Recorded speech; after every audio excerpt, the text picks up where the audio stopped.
International Court to open war crimes cases against Russia, officials say. Here's a summary of the article.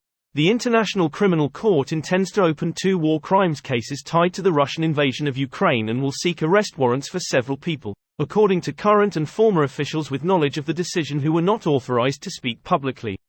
The cases represent the first international charges to be brought forward since the start of the conflict and come after months of work by special investigation teams.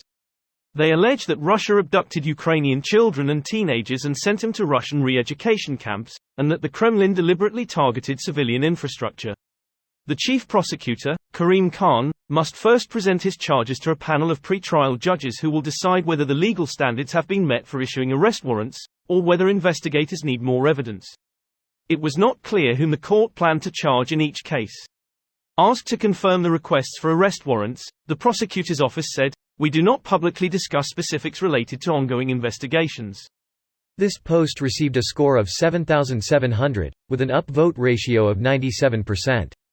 Here are the top comments in response to this article. So any individual who has an arrest warrant would never be able to leave Russia or risk arrest unless Russia turns over a new leaf and hands them over. I'm sure they'd be fine in countries friendly to Russia.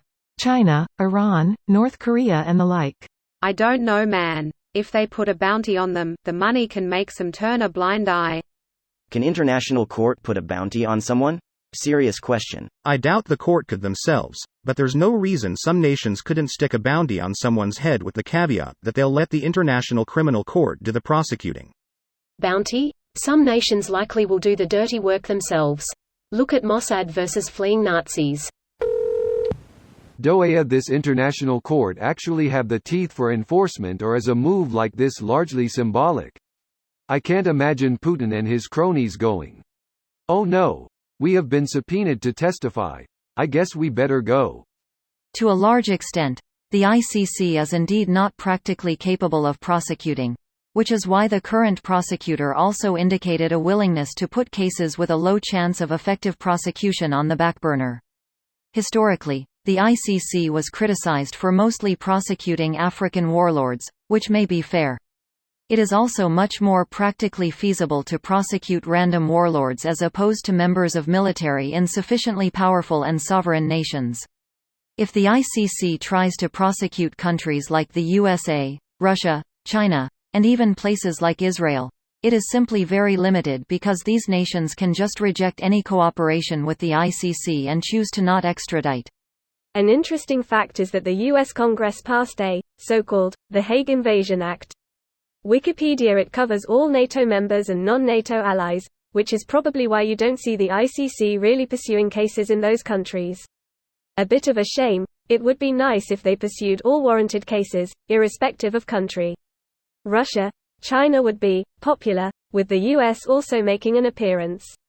Greater than it covers all NATO members and non-NATO allies, which is probably why you don't see the ICC really pursuing cases in those countries. Well, the ICC is investigating NATO member states, including the US itself, and Israel within its mandate. Do you actually think the ICC is so scared of a US invasion of a NATO ally so that they are not going to investigate it? It's not reasonable to believe the US would actually invade The Hague, especially because it is just infinitely easier and more acceptable to a. Not cooperate with any investigation, b. sanction organizations supporting the investigation, and c. just not extradite. Frankly, if you're the USA, you hardly need to care all that much as long as no Americans are actually jailed.